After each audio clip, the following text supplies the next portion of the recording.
What is up and welcome to Maps on the Map and to beautiful Brussels, the capital of Belgium.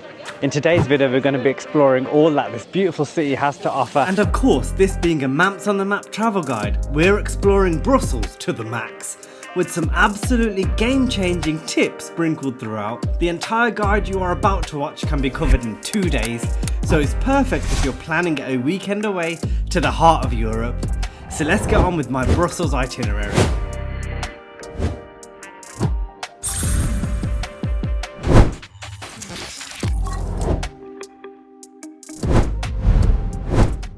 So I think I've pretty much nailed this itinerary, and it wasn't easy planning on how to complete the city in 2 days.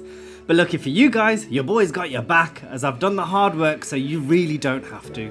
Everything in this guide is in order of distance, so if you follow this guide to a T, you'll be exploring the city in the way that makes the most sense.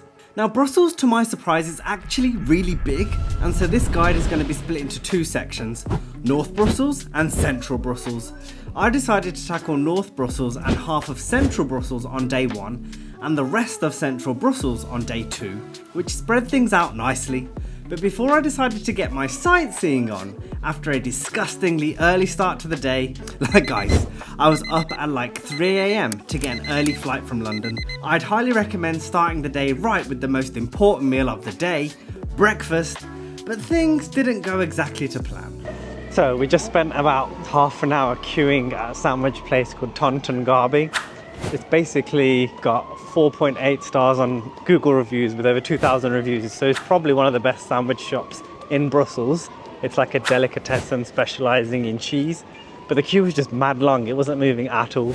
So we decided to bail because we want to see what Brussels has to offer, and maybe later on in our trip we might come back. But if not, Coudenberg, if you want to try it, then you got to be willing to queue for it. So after wasting my time waiting for a non-existent sandwich, I got my sandwich fix from a far less busy sandwich shop known as Die Pistolet in central Brussels, which was okay, not the best, not the worst, but it did the job. So having now fueled up on a sadly mediocre sandwich, what we're going to do now is head to the Atomium area, which is basically this huge like atom structure monument. And there's a few other things around there. So that is basically an Uber ride away, and I think it's between 20 and 30 euros to get there one way. Otherwise it's quite long getting there on public transport. But we're gonna stay there and explore all that area for now, meaning that we've kind of ticked off loads of things in one go.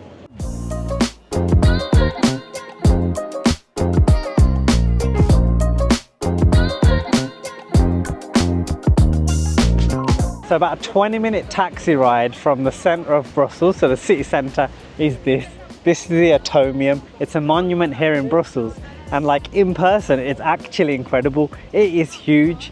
It's basically based on an iron crystal that's been magnified 160 billion times. And not only can you have pictures at this spot, you can also go into the spheres where there's viewpoints, and there's even a restaurant here at the Atomium. And around this area are several gardens which are like absolutely beautiful, water fountains. There's also palaces and churches to see and explore. So we're going to be checking all those out all in one go, because I think like a 20-minute taxi drive, you're going to want to do as many sites as you can here before going back to the centre of Brussels. Now even this clip here does not do the size of the Atomium justice. So let's go subatomic and take an even closer look at this architectural marvel. Whoa, when you come up close to it, you can really see how big it is. Look at this. Oh my god. It's massive. I'm gonna get it in a selfie. No. Look at it. So for those of you that are interested in actually going into the Atomium and maybe getting a good viewpoint, or the restaurant, then you have to buy tickets. We weren't too fussed. I wanted to see it from the outside. You can see how beautiful it is behind me. And it's about 16 euros for adults to go into the Atomium. But what we're gonna do now is we're gonna try and I think get a tram to our next site, because it's about a half an hour walk and we don't really want to be doing all that walking. So we're gonna be getting a tram. So we have managed to find a tram. Mrs. on the map with her expert navigation skills has hopefully got us on the right tram. And you can use contactless. So you can use your Apple Pay or your credit card to just tap on. And I think it's 2 stops. It's really too far to walk between these places, about half an hour walk between each place. So if you're willing to get the steps in, then do it, but we're gonna get the tram.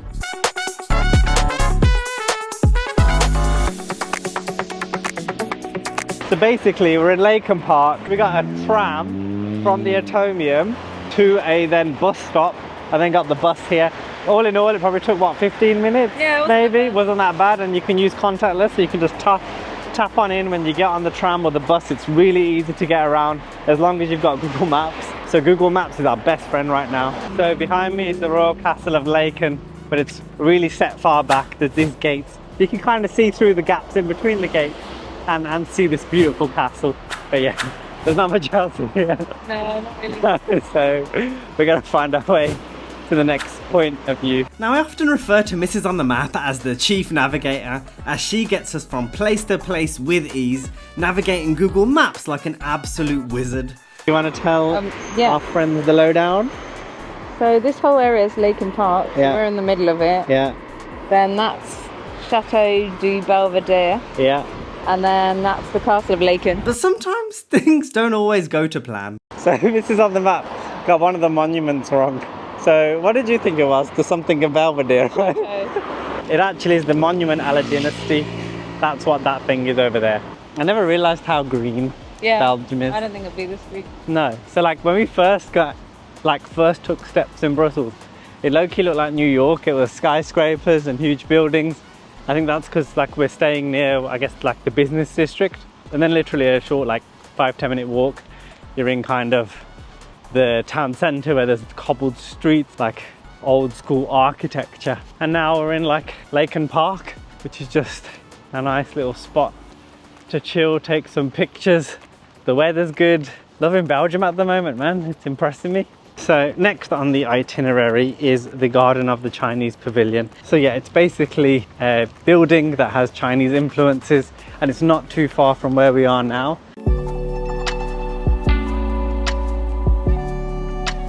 So the journey to the Garden of the Chinese Pavilion ended up actually being pretty scenic, as we strolled through a park full of lush vegetation, the aura of the garden getting me in the mood for what I could only imagine was the most amazing, awe-inspiring, quintessentially Chinese pavilion I've ever cast my eyes on. Ladies and gentlemen, I give you the world famous Garden of the Chinese Pavilion. Okay, it is a boarded up structure. It's all boarded up. I'm scared. Oh god. This is scaffolding and boarded up. This is not what I expected from a pavilion of sorts. Maybe that's why no one's here. Yeah. So sadly, the pavilion is closed for renovation. So eventually it will open up, but for now it's just boarded up. So it's probably not worth coming. So if you want to come here, double check that it's open. But should you be interested in what the pavilion offered back when it was open, it was designed in the 18th century, featuring traditional Chinese architectural elements. And that's about it. So my Chinese pavilion dreams were absolutely shattered.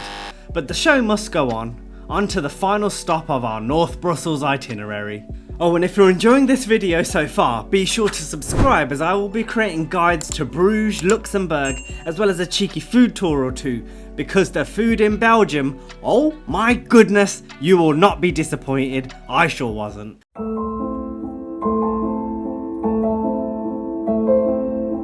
So we finally made it to the Church of Our Lady Laeken, basically a church which is a burial site for Belgian royalty. Unfortunately it's closed, so you can't actually go inside. It was only open today from 2 till 5, which we didn't realise. So if you do want to come here and you want to look inside, then make sure you check the opening times on Google. But otherwise you can still enjoy its beauty from the outside, and it is incredible. Having now completed North Brussels, let's head back into the centre to continue to explore this incredible city, starting with a bit of greenery at Le Botanique, aka the Botanical Garden. It was previously a brewery, but it's now a botanical garden with pristine gardens. There's a water fountain, and I think you can go inside. You probably have to pay to go inside to see more plants, but they also have concerts and events here as well. And for those of you interested in comic books, So Belgium has a massive comic book culture. Things like Tintin and the Smurfs were actually created in Belgium. So there is a comic strip museum that you can visit if you are interested in, I guess, seeing how these now world famous comics were created. But I think we're gonna give that a pass for today, just because, I don't know, I'm not the type of person to like go into every museum. But it might be something worth doing if you're really into that and you want to learn more about the comic culture here in Belgium.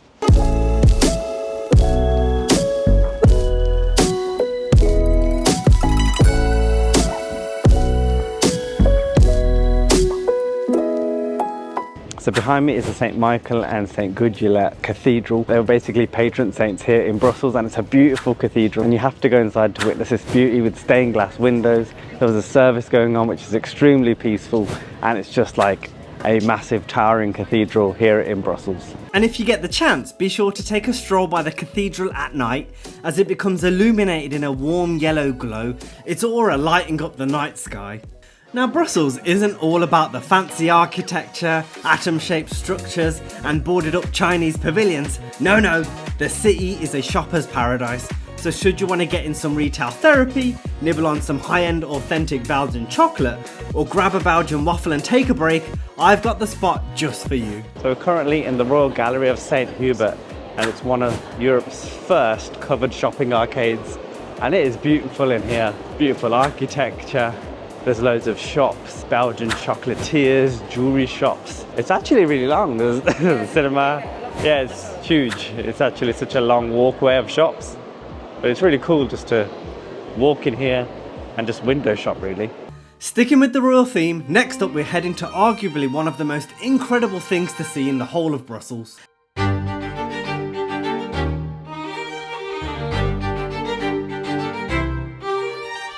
So behind me is the Grand Place. It's basically this beautiful square here in Brussels, and it's where buildings such as the Town Hall and the King's House are. And it is absolutely popping. There's a market in the middle, beautiful architecture, loads of people, there's restaurants, cafes, things to do, lots to see. And at night, this place becomes an absolute vibe, being lit up in beautiful colours.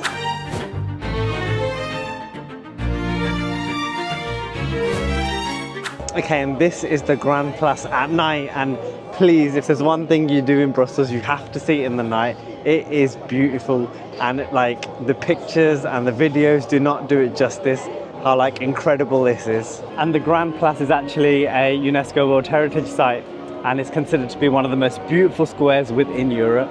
And then all of a sudden, things started to get a bit ootzy up in here, as to my surprise, a Belgian DJ started playing all sorts of bangers. Wondering where that music was coming from. See Bassman here. This is the Belgian version of a DJ.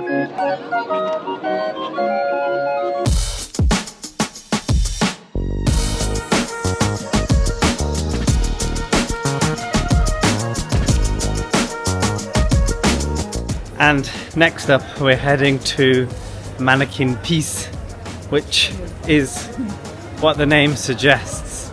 A mannequin. Oh, we found a waffle place. Please let us be distracted by waffles. Oh. Bro, the amount of times I got distracted by waffles in Belgium was concerning. I was literally a kid let loose in a candy store. Those fresh, warm waffles just... No, I'm getting distracted again. We'll save my waffle fix for the Belgium food tour, so look out for that. Let's get back on track. Sorry there, we got distracted by waffles. Right, so a few minutes walk from Grand Place is Manneken Pis, which, as the name suggests, is a urinating statue or a urinating mannequin. So we're going to check that out. It's one of the things that you just have to see if you're visiting Brussels. And basically, depending on the occasion, often the city will dress up the Manneken Pis in different costumes. So I wonder if it will be plain Jane or whether he'll be dressed up today. Oh look, there's like the Manneken Pis, and you got Manneken Pis chocolates down here. Very nice. I have no idea why I said very nice like that. Very nice. So you can see the Manneken Pis behind me, just there. It's a really small statue, and he's actually dressed up today. And the atmosphere around here is buzzing, man. This is definitely a busy area. But there he is. Ticked it off the list. So the Manneken Pis was an interesting experience, kind of strange, I'm not gonna lie, but I gotta respect the culture. But for our next thing to do, I think we should head somewhere a bit more sophisticated, don't you think? So behind me is Mont Desert. Hold up, why did I say it like that? Can we do that again, please? So behind me is Mont Desert. It's basically this beautiful kind of garden area, and there's a viewpoint. I would highly recommend if you get a chance to see this place as the sun is setting, because I've heard that that is when it truly comes to life.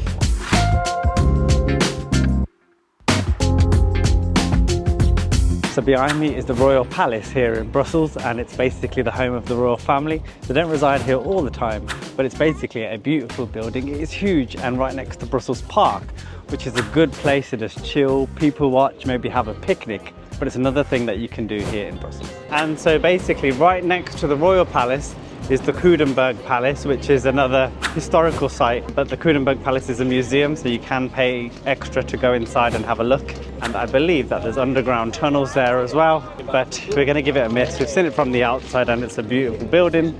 And next we're gonna head to the Notre Dame.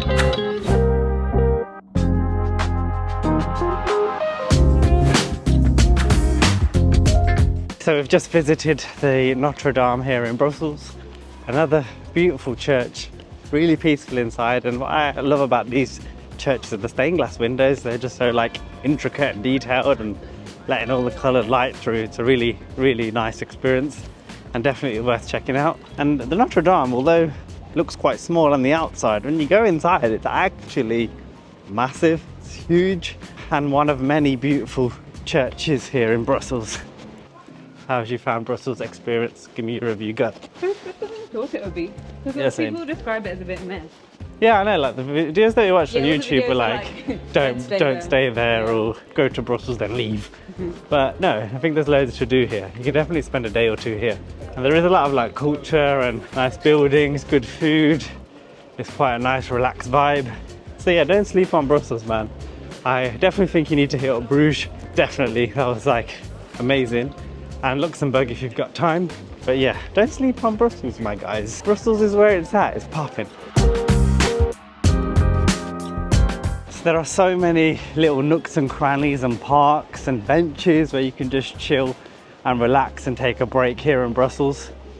But all this walking has given me an appetite, so I am gonna go and get some authentic Belgian frites. I am hungry and in the mood for some fries.